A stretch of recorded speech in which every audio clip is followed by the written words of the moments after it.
¿Cómo están amigos? Paz y bien y bienvenidos a un video más. Seguramente habrán llegado a este video preguntándose esa misma cuestión. ¿Realmente la Biblia en un pasaje del Génesis busca hablar o explicar el origen de los gigantes?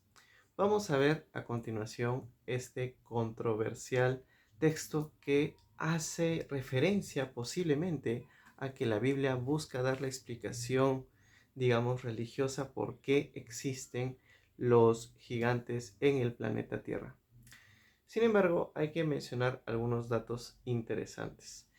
Mucha gente ha interpretado el texto que vamos a leer en breve haciendo referencia de que existe una posibilidad o una teoría que implica que los ángeles en algún momento se volvieron carnales y se enamoraron de las hijas de los seres humanos y pues tuvieron relaciones, y de esa relación de los ángeles y los seres humanos, las mujeres, nacieron estos llamados Nefilim, los llamados gigantes.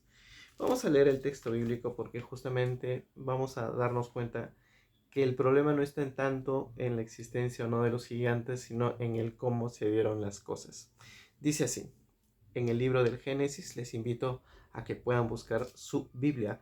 Génesis capítulo 6, versículo del 1 hacia adelante. Vamos a ver. Dice así. Cuando los hombres empezaron a multiplicarse sobre la tierra, les nacieron hijas. Los hijos de Dios se dieron cuenta de que las hijas de los hombres eran hermosas y tomaron por esposas a aquellas que les gustaron. Entonces dijo Yahvé: no permanecerá para siempre mi espíritu en el hombre, porque no es más que carne, que su vida no pase los 120 años. En ese entonces había gigantes sobre la tierra, y también los hubo después, cuando los hijos de Dios se unieron a las hijas de los hombres y tuvieron hijos de ellas. Estos fueron los héroes de la antigüedad, hombres muy famosos.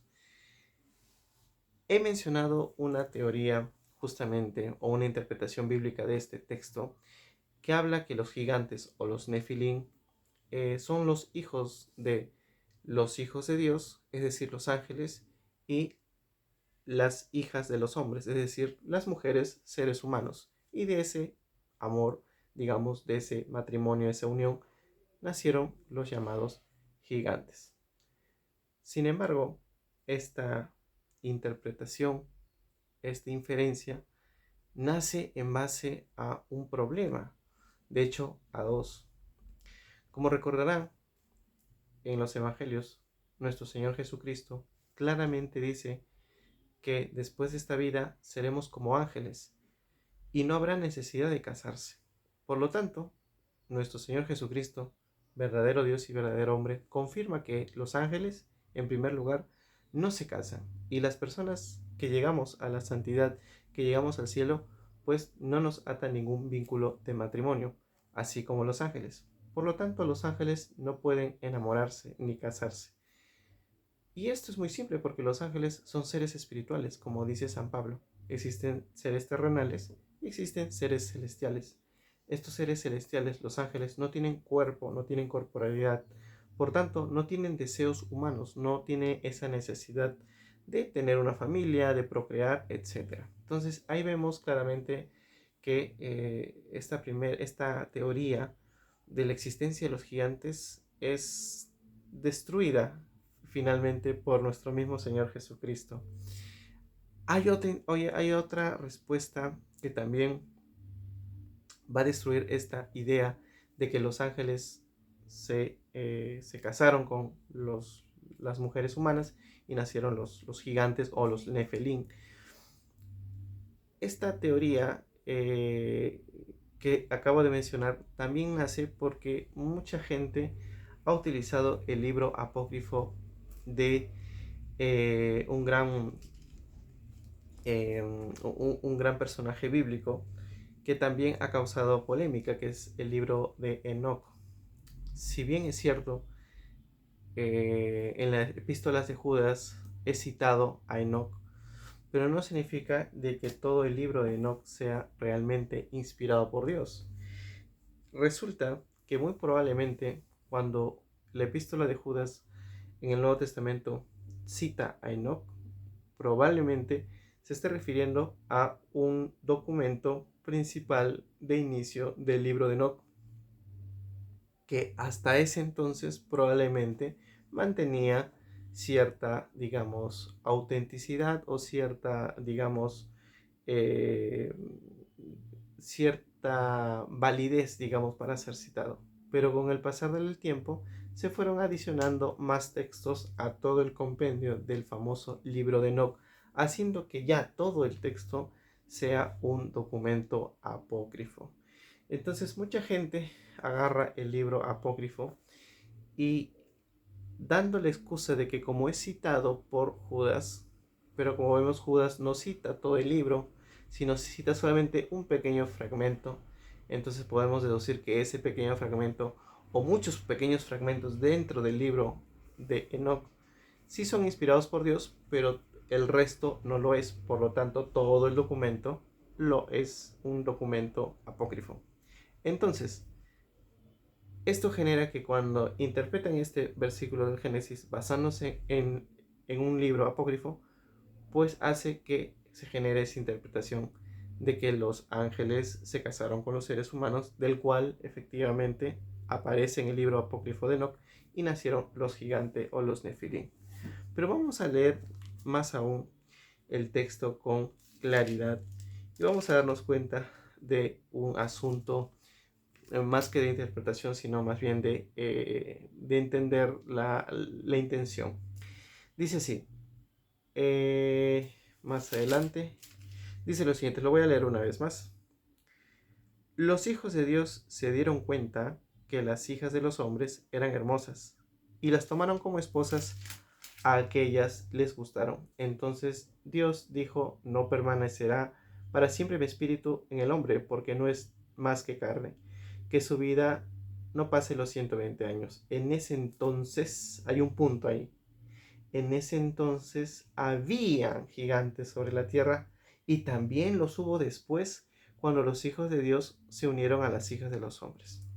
Entonces, cuando vemos el texto nos damos cuenta de que estaban los hijos de Dios mal interpretado como ángeles y las hijas de los hombres tuvieron hijos y hay un punto y el texto dice que durante ese mismo momento habían ya gigantes y después de que nacieron estos hijos también hubo gigantes. Entonces hay una gran diferencia en que habían gigantes mucho más antes y los había después.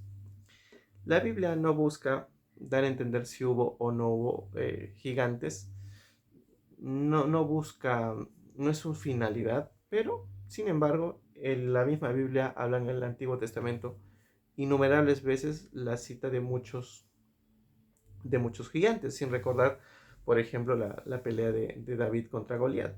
Y podemos nombrar muchos más gigantes, y de hecho siguen existiendo gente, digamos, interpretada como gigantes, gente de 2 3 metros, más de 4 metros, gente muy alta, que pues nacen con problemas, digamos, de salud.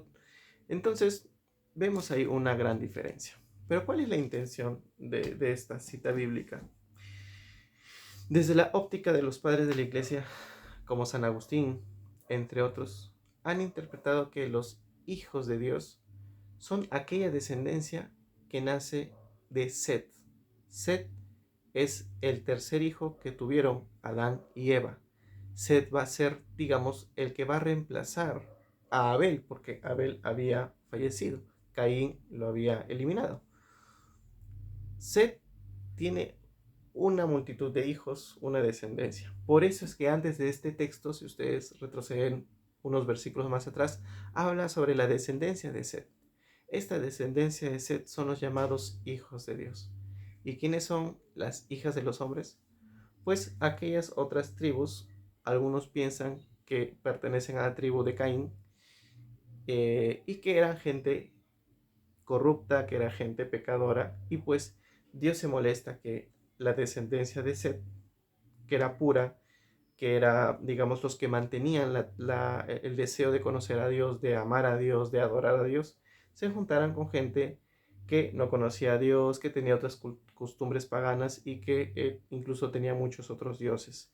Entonces, esa unión era algo que Dios, digamos, como que rechaza, ¿no? Entonces, el texto da a entender de que no se podían juntar esos dos linajes porque uno podía perjudicar al otro espiritualmente, ¿no? Entonces, por ahí va un poco la interpretación cuando hablan de los hijos de Dios, es decir, la descendencia de Set, y las hijas de los hombres, es decir, la descendencia de Caín. Así que amigos, por ahí va un poco el texto. Eh, Espero que les haya gustado este pequeño video. Les invito a suscribirse al canal y dejarnos sus comentarios. Paz y bien y nos vemos en otro video.